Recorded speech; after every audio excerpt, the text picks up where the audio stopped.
짝! 도겸의 뺨이 돌아갔습니다. 여인의 손바닥이 그의 얼굴을 후려친 거예요. 도겸은 어안이 벙벙해져 여인을 바라봤습니다. 누가 감히? 여인의 목소리는 떨리고 있었지만 분노로 가득했어요. 천한 것! 어찌 감히 내 몸에 손을 대었느냐? 사내의 손이 닿은 이 몸으로 나는 이제 어찌 살란 말이냐? 도겸은 뺨을 쓸어내리며 당황하고 억울해서 말문이 그만 막혀버렸습니다. 본격적인 사연 시작 전 구독과 좋아요 부탁드립니다. 지금 어디서 듣고 계신지 댓글로 남겨주세요. 여러분께 버려진 곳에서 가장 귀한 것을 발견하시는 기적이 찾아오시길 바랍니다. 강원도 깊은 산자락, 해가 서쪽으로 기울어가던 늦은 오후였습니다. 약초꾼 도겸은 진망태를 둘러매고 산길을 오르고 있었어요. 그의 손엔 오늘 하루 캔 약초들이 가득했죠. 삼칠근, 천마, 그리고 귀한 산더덕까지. 오늘은 제법 쏠쏠한 수확이었습니다. 도겸은 36의 나이에도 여전히 혼자였어요. 산골 오두막에서 홀로 살아가는 그에게 사람은 늘 불편한 존재였습니다. 어릴 적 부모를 잃고 친척들에게 떠밀려 이 산골까지 온 뒤로 그는 사람보다 풀과 나무를 더 믿게 되었죠. 사람이란 건 믿으면 배신하고 기대면 떠나가는 법이지. 그가 혼잣말로 중얼거리며 산길을 내려가는데 갑자기 계곡 아래에서 비명이 들려왔습니다. 살려, 주세요. 여자의 목소리였어요. 가늘고 떨리는 곧 끊어질 듯한 목소리. 도겸은 잠시 망설였습니다. 사람 일에 끼어들면 좋을 게 없다는 걸 그는 너무 잘 알고 있었으니까요. 하지만 그 목소리는 계속해서 그를 불렀어요.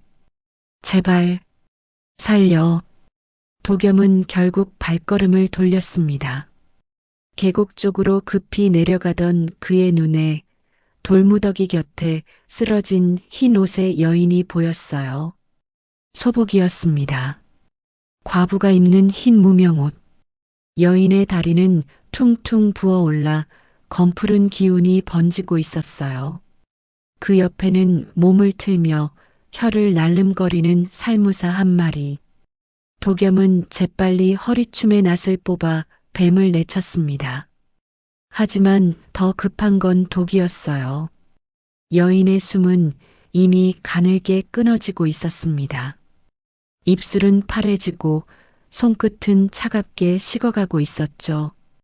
도겸은 여인의 상처를 확인하려 했지만 문제가 있었어요.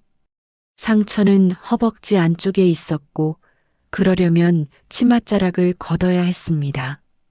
이를 어쩌나. 도겸은 잠시 하늘을 올려다봤어요. 하지만 망설일 시간이 없었습니다. 여인의 숨이 점점 더 약해지고 있었으니까요. 부처님, 죄를 짓는 게 아니라 생명을 살리는 것입니다. 도겸은 조심스럽게 여인의 치맛자락을 걷어 올렸어요. 그리고 허벅지 안쪽에 뱀 물린 자국에 입을 대고 독을 빨아냈습니다. 피가 입안에서 쇳맛으로 번졌어요. 도겸은 그것을 내뱉고 또 빨아내고 다시 내뱉었습니다. 한참을 반복한 끝에 검붓던 피가 조금씩 붉은색으로 돌아왔어요. 여인이 떨리는 눈꺼풀을 반쯤 들어 올렸습니다. 흐릿한 시선으로 도겸을 바라보더니 그대로 정신을 잃었죠. 도겸은 여인을 등에 업었어요. 생각보다 가벼운 몸이었습니다. 마치 제대로 먹지 못한 듯 뼈만 앙상한 몸. 일단 오두막으로.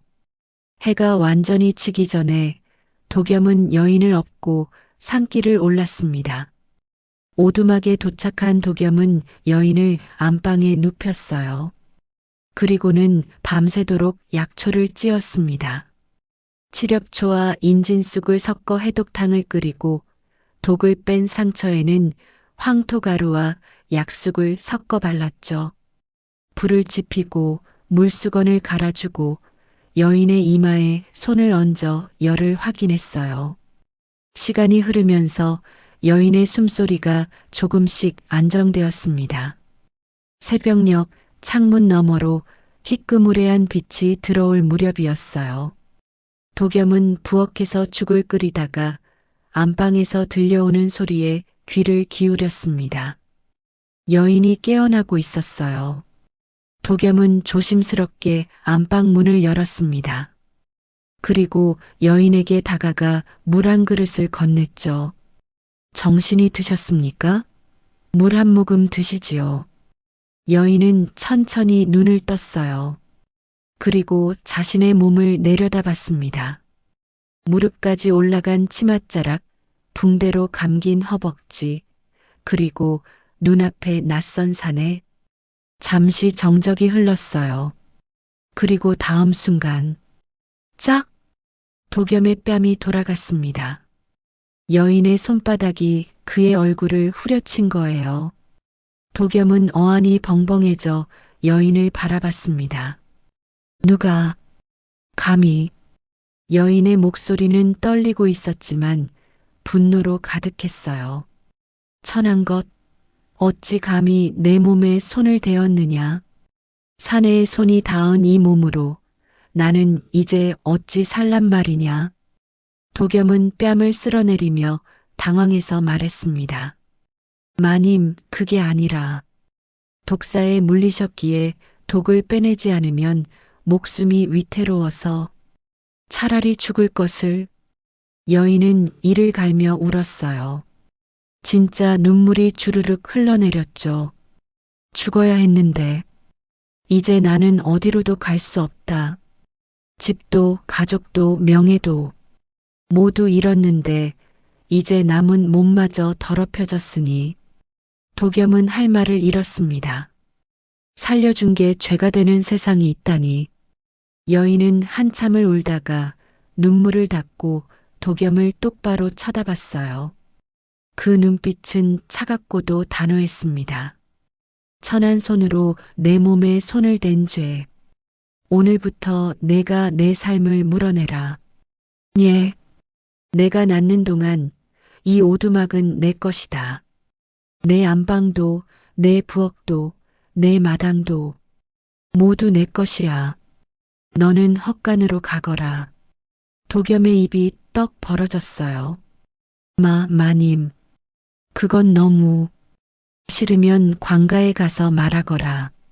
과부의 몸에 함부로 손을 댄 죄로 곤장을 맞고 싶으면 말이다. 도겸은 할 말을 잃었습니다. 결국 그날부터 도겸은 자기 집 헛간에서 자게 되었어요.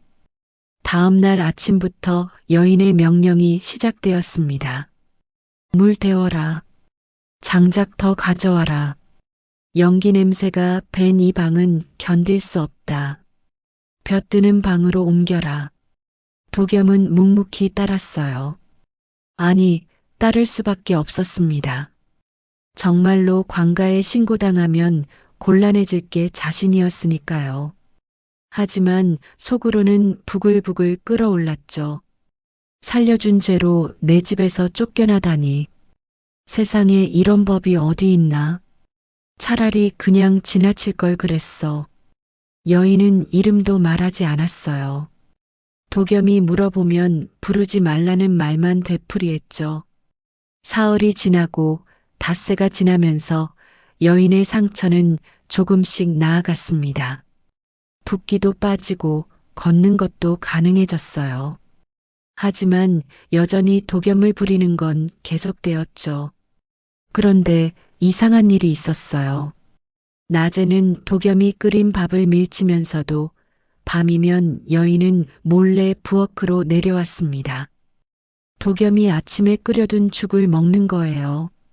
그릇을 들고 숟가락으로 조심스럽게 떠먹는 모습이 창문 너머로 보였죠. 어느 날 밤 도겸은 일부러 부엌에 남아 있었어요. 그리고 여인이 내려오는 소리를 들었습니다. 여인은 어둠 속에서 죽그릇을 들어 올렸어요. 그리고 한 숟가락, 두 숟가락 떠먹다가 갑자기 도겸의 시선을 느꼈습니다. 으악! 여인이 깜짝 놀라 숟가락을 떨어뜨렸어요. 도겸이 웃으며 말했습니다. 배가 고프면 고프다고 하시지요. 뭐가 부끄럽다고 밤에 몰래 드십니까? 여인의 얼굴이 붉어졌어요. 어둠 속에서도 알 수 있을 만큼 시끄럽다. 날 살렸으니 이 정도는 받아야지. 그래도 낮에는 한술도 안 드시면서 입 다물어. 여인은 황급히 죽그릇을 내려놓고 계단을 올라갔어요.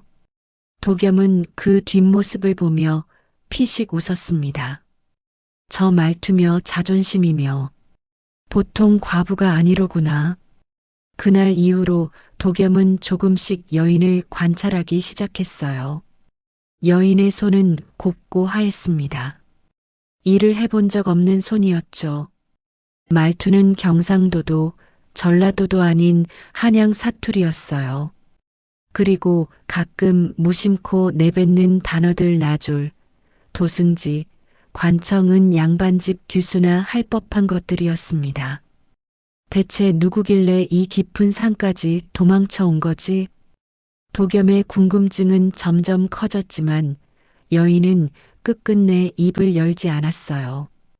그리고 그 궁금증은 며칠 뒤 뜻밖의 방문객들로 인해 풀리기 시작했습니다. 해시태그 삼장산에 들어온 발자국. 열흘쯤 지났을 때였습니다. 도겸은 아침 일찍 산으로 약초를 캐러 갔어요. 오늘은 황기를 캐야 했죠. 가을철 황기는 약효가 가장 좋을 때니까요. 그런데 산길을 오르다가 도겸은 이상한 발자국을 발견했습니다. 새로운 발자국이었어요. 그것도 한두 사람이 아니라 여러 명. 그런데 이상한 건 그 발자국들이 일부러 숲을 속으로만 이동한 흔적이었다는 거예요. 마치 누군가를 피하거나 아니면 누군가를 찾고 있는 것처럼. 도겸의 등에 식은땀이 흘렀습니다. 설마 그는 황급히 오두막으로 돌아왔어요. 여인은 안방에서 창문을 내다보고 있었습니다. 마님, 왜 그러느냐? 혹시 누가 마님을 찾고 있습니까? 여인의 얼굴이 굳어졌어요. 왜 그런 질문을 하느냐? 산에 낯선 발자국이 있었습니다. 여러 명이 뭔가를 찾고 있는 것 같았어요. 여인은 창문을 닫았습니다. 그리고 떨리는 목소리로 말했죠. 나가지 마라. 누가 와도 문을 열어주지 마라. 대체 무슨 일입니까? 묻지 마라. 모르는 게 내게 이롭다. 그날 저녁 도겸의 예감은 현실이 되었습니다. 해가 지고 어둠이 내리자 오두막 근처에서 인기척이 들렸어요. 도겸은 헛간 틈 사이로 밖을 내다봤습니다. 칼을 찬 사내 둘이 오두막 쪽으로 다가오고 있었어요. 도겸은 재빨리 안방으로 들어가 여인에게 말했습니다. 사람들이 왔습니다. 숨으시지요. 여인은 이미 장롱 뒤편에 몸을 숨기고 있었어요. 도겸은 문을 꽁꽁 잠그고 밖으로 나갔습니다. 사내들이 도겸에게 다가왔어요. 이 근방의 흰 소복 여인을 보지 못했느냐? 도겸은 최대한 담담한 표정을 지으며 대답했습니다. 못 봤습니다. 사내 중 하나가 도겸의 손을 유심히 봤어요. 약초를 캐는 손치고는 상처가 많은 손이었습니다. 뭔가를 혹은 누군가를 지켜본 흔적이 있는 손. 거짓말하면 목숨이 길지 않을 것이야. 정말 못 봤습니다. 저는 그저 약초나 캐는 사람이라. 사내들은 한참 도겸을 노려보다가 결국 돌아섰어요. 하지만 완전히 떠난 건 아니었습니다. 근처 어딘가에 머물며 감시하고 있다는 걸 도겸은 느낄 수 있었죠. 사내들이 사라지고 나자 도겸은 안방으로 들어갔습니다. 여인은 장롱 뒤에 웅크리고 있었어요. 몸을 떨면서 마님, 가까이 오지 마라. 이제 말씀해 주셔야 합니다. 대체 누구시기에 왜 사람들에게 쫓기십니까? 여인은 한참을 입술을 깨물고 있다가 마침내 떨리는 목소리를 냈어요. 나를 아는 순간 너도 끝이다. 그날 밤은 유난히 길었습니다. 여인은 장롱 뒤에서 나오지 않았고 도겸은 안방 문 밖에 앉아 밤을 지샜어요. 만약 사내들이 다시 온다면 최소한 시간은 벌어줘야 했으니까요. 새벽녘 여인이 조용히 입을 열었습니다. 내 이름은 연하다. 도겸은 고개를 들어 여인을 바라봤어요. 한양에서 왔다. 아니, 한양에서 도망쳤다. 연하는 천천히 이야기를 시작했습니다. 그녀는 한양 내관청에서 일하던 관리의 딸이었어요. 집안이 몰락한 뒤 권문세가의 서자에게 시집을 갔죠. 남편은 겉으로는 평범한 양반이었지만 실은 권력자들의 비리를 기록하는 일을 몰래 하고 있었습니다. 남편은 정의롭다고 생각하는 사람이었어요. 백성들이 당하는 억울함을 보고만 있을 수 없다고 했죠. 남편은 죽기 직전 연하에게 한 장의 종이를 건넸습니다. 그것은 도장과 서명이 잔뜩 찍힌 명부였어요. 백성의 땅을 빼앗고 무고한 사람들을 죽음으로 몰아넣은 자들의 명단, 그리고 그 중심에는 한양에서 법으로 사람을 죽이는 것으로 악명 높은 도승지 윤대감의 이름이 있었습니다. 남편은 그 명부를 세상에 알리려 했어요. 하지만 윤대감이 먼저 알았죠. 남편은 어느 날 갑자기 죽었어요. 공식적으로는 병사였지만 연하는 알고 있었습니다. 독살이었다는 것을. 남편이 죽고 윤대감의 사람들이 집을 뒤졌어요. 명부를 찾으려고. 하지만 나는 이미 그걸 품에 숨기고 도망친 뒤였죠. 연하는 한양을 떠나 남쪽으로 또 남쪽으로 도망쳤습니다. 그러다 이 깊은 산까지 온 거예요. 그런데 독사에 물렸고 당신이 날 살렸어요. 도겸은 조용히 물었습니다.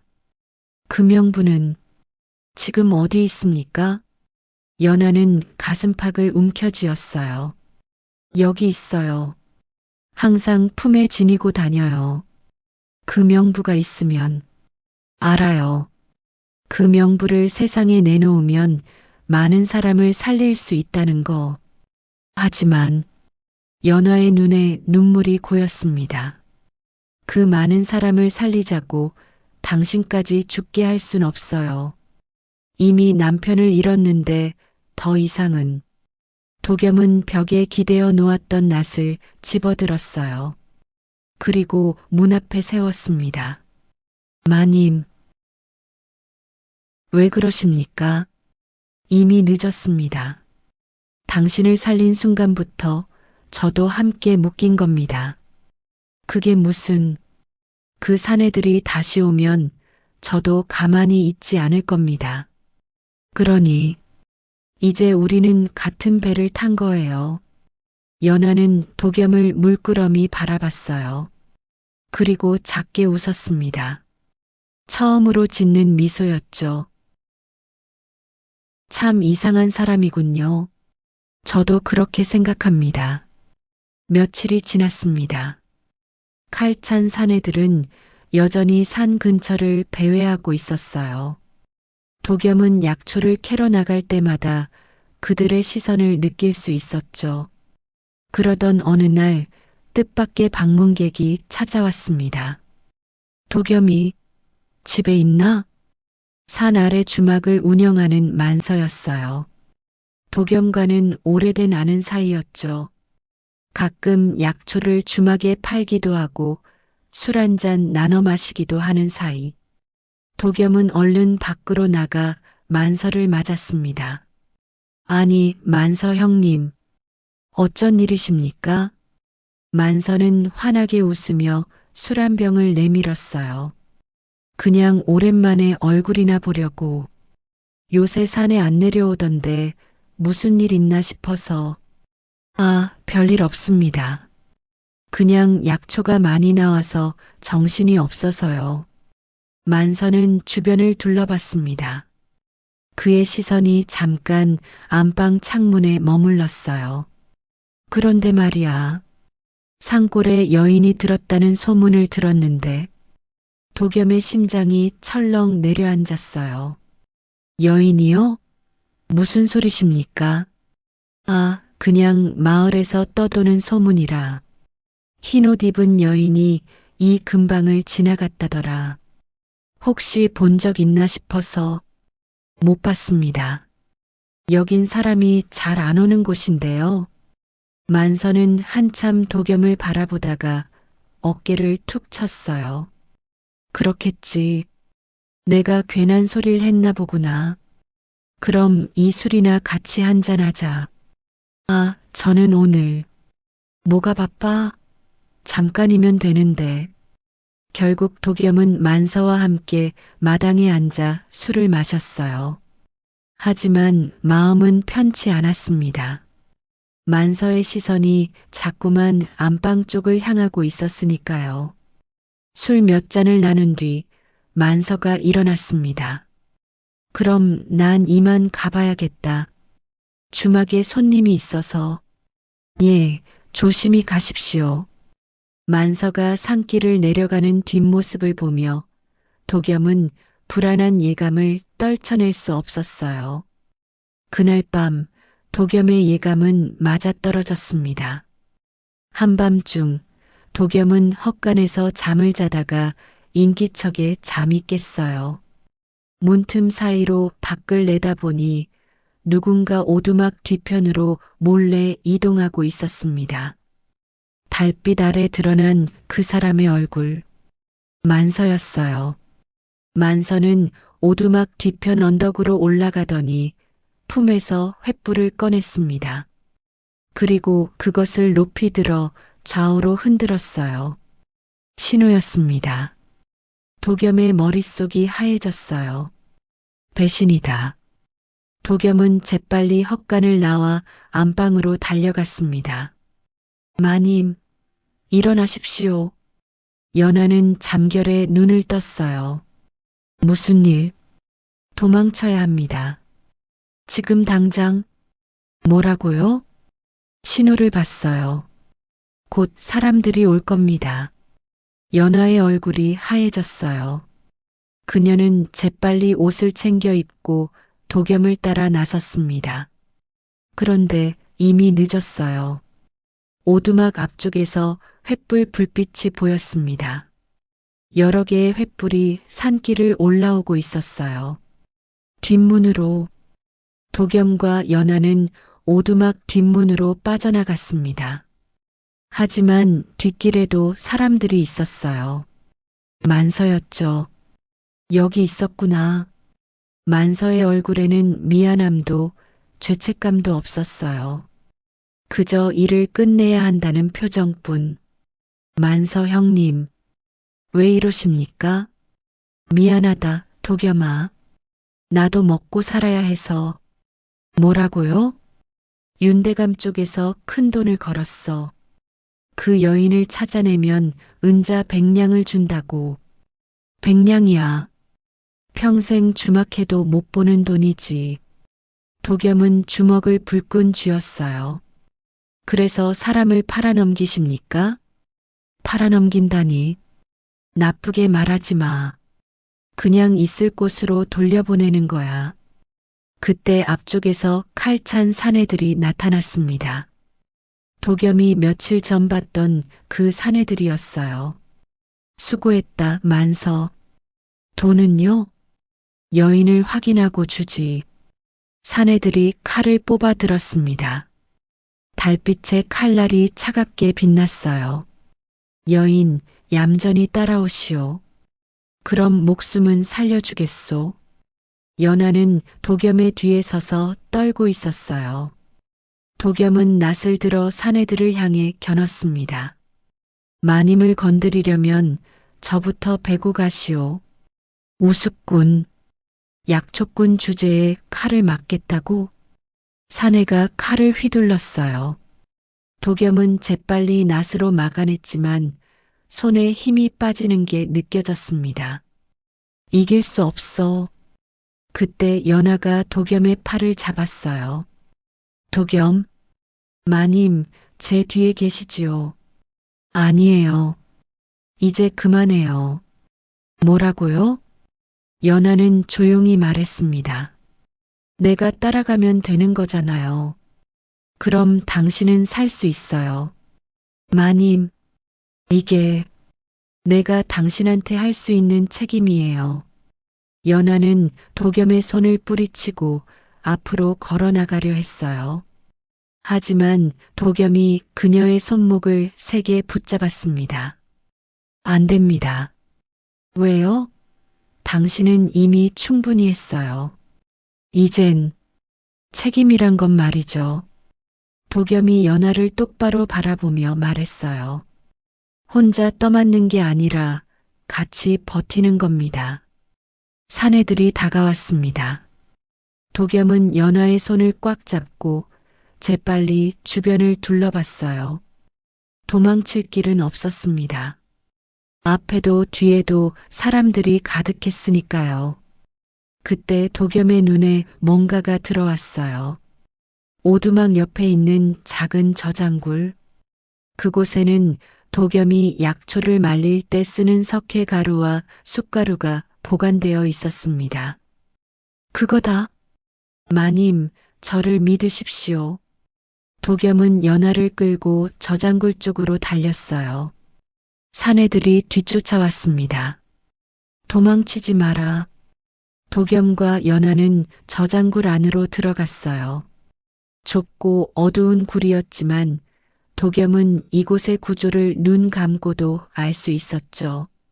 사내들이 굴 입구로 몰려들었습니다. 이제 갈 곳이 없다. 나와라. 그때 도겸이 석회가루 자루와 숯가루 자루를 찢어 공중에 뿌렸어요. 그리고 품에서 부싯돌을 꺼내 불씨를 만들었습니다. 퍽! 순간 굴 안에 하얀 연기와 먼지가 폭발하듯 퍼졌어요. 으악! 눈이 안 보여. 사내들이 눈을 가리고 비명을 질렀습니다. 석회가루가 눈에 들어가면 따갑고 아프거든요. 도겸은 그 틈을 타 연하의 손을 잡고 굴 뒤편으로 빠져나갔어요. 저장굴 뒤편에는 도겸만 아는 작은 통로가 있었습니다. 이쪽입니다. 둘은 통로를 따라 계곡 쪽으로 달렸어요. 뒤에서 사내들의 고함 소리가 들렸지만 잠깐의 시간은 벌 수 있었죠. 어디로 가는 겁니까? 일단 계곡 너머로 넘어가야 합니다. 도겸과 연하는 어둠 속을 달렸어요. 숨이 차고 다리가 후들거렸지만 멈출 수 없었습니다. 계곡 다리가 보였습니다. 좁고 낡은 나무 다리였어요. 저 다리를 건너면, 그런데 다리 건너편에 누군가 서 있었어요. 만서였습니다. 그의 뒤에는 더 많은 사람들이 횃불을 들고 서 있었죠. 미안하다, 도겸아. 하지만 백냥은 포기할 수 없어. 도겸과 연하는 멈춰 섰어요. 앞에도 뒤에도 적들 뿐이었습니다. 연하가 떨리는 목소리로 말했어요. 이제 끝인가요? 도겸은 대답하지 못했어요. 그때였습니다. 산길 아래에서 북소리가 울려 퍼졌어요. 둥둥둥둥. 그리고 횃불을 든 무리가 산을 올라오고 있었습니다. 하지만 이번엔 달랐어요. 그들은 관복을 입고 말을 타고 깃발을 들고 있었습니다. 의금부였습니다. 말 탄 사내가 앞장서서 다리 쪽으로 다가왔어요. 윤대감의 사람들이냐? 그 목소리는 낯익었습니다. 도겸은 한 번 본 적이 있는 얼굴이었어요. 몇 해 전 마을에서 사건이 있을 때 조사를 하러 왔던 의금부 나졸 서윤이었죠. 서윤이 말에서 내려 칼을 뽑았어요. 모두 칼을 내려놓아라. 너희가 쫓는 여인은 죄인이 아니다. 칼찬 사내들이 당황했습니다. 무슨 소리요? 우리는 윤대감의 명을 받아. 윤대감은 이미 체포되었다. 서윤의 외침에 모두가 얼어붙었어요. 연하가 떨리는 목소리로 물었습니다. 무슨 말씀이신가요? 서윤은 연하에게 다가와 공손히 고개를 숙였어요. 연하 마님, 오랫동안 고생이 많으셨습니다. 저를 어떻게 마님의 남편 김나리께서 남기신 건 한 장의 명부만이 아니었습니다. 서윤은 품에서 종이 한 장을 꺼냈어요. 명부의 사본이 이미 의금부에 도착해 있었습니다. 김나리께서 돌아가시기 전 믿을 만한 사람을 통해 보내신 것입니다. 연하의 눈이 커졌어요. 그럼 남편이 예. 김나리께서는 자신에게 무슨 일이 생길 것을 예상하셨습니다. 그래서 마님께 원본을 맡기시고 사본을 의금부에 보내신 것입니다. 하지만 왜 이제야? 서윤이 고개를 숙였어요. 죄송합니다. 의금부 내에도 윤대감의 사람들이 있었습니다. 그들을 먼저 색출해야 했고 증거를 더 모아야 했습니다. 그래서 저를 미끼로 쓴 건가요? 서윤은 대답하지 못했어요. 연하가 쓴웃음을 지었습니다. 제 남편을 죽이고 저를 쫓아다니던 그들을 잡으려고 저를 이용한 거군요. 정말 죄송합니다. 하지만 이것이 윤대감을 확실히 잡을 수 있는 유일한 방법이었습니다. 연하는 한참을 서윤을 바라보다가 결국 고개를 돌렸어요. 의금부 군사들이 칼찬 사내들을 포박하기 시작했습니다. 만서도 붙잡혔어요. 만서가 울부짖었어요. 난 몰랐어요. 그냥 돈이 필요해서, 빚이 너무 많아서. 서윤이 차갑게 말했습니다. 빚이 면죄부가 되진 않는다. 다음 날 아침 서윤이 다시 오두막을 찾아왔어요.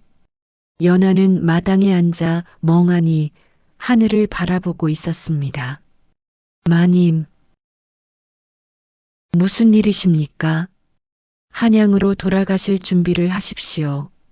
마님의 억울함을 풀어드리고 김나리의 이름도 바로 세워드리겠습니다. 연하는 대답하지 않았어요. 서윤이 조심스럽게 물었습니다. 마님, 돌아가시지 않으시렵니까?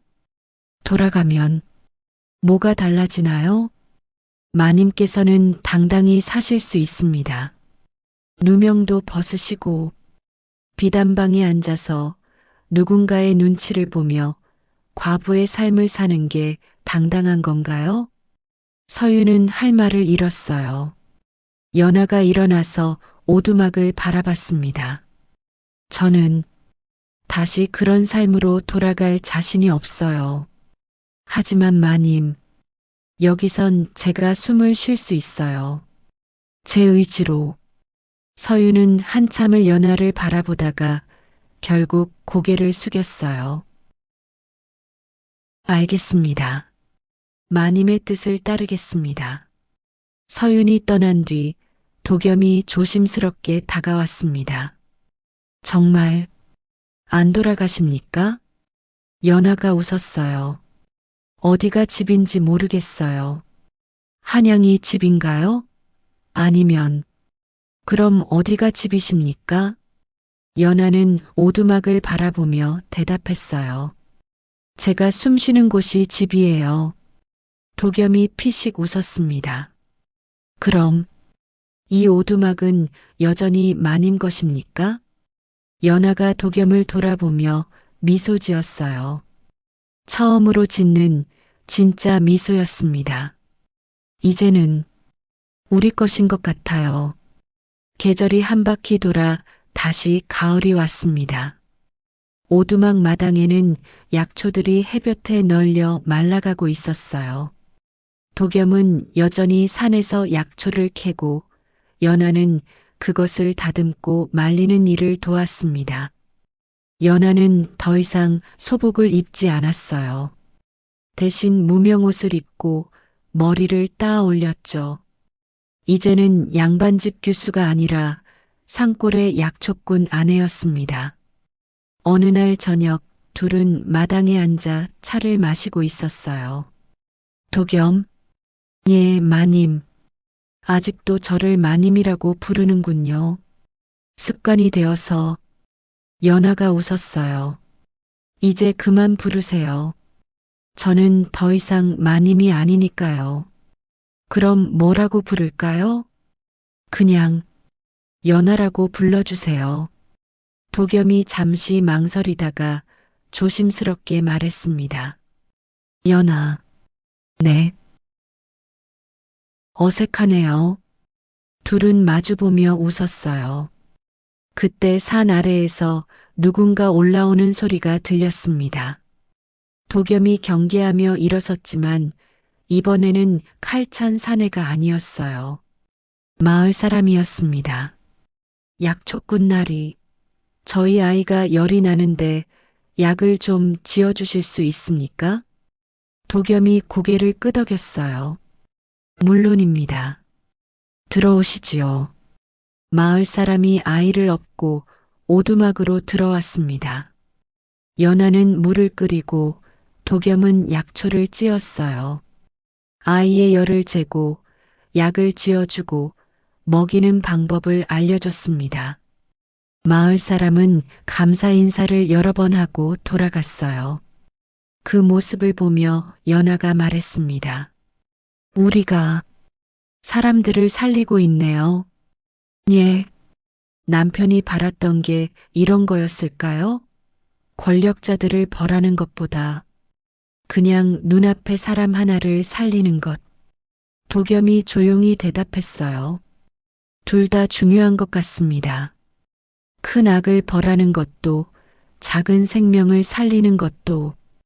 연하가 고개를 끄덕였어요. 그날 밤 별이 유난히 많았습니다. 둘은 마당에 앉아 별을 바라봤어요. 도겸, 예, 저를 살려줘서 고마워요. 아니, 그때는 마님께서 화를 내셔서 그래도 살려줘서 고마워요. 덕분에 진짜 제 삶을 살 수 있게 됐으니까요. 도겸도 별을 바라보며 말했습니다. 저도 마님 덕분에 깨달았어요. 뭐요?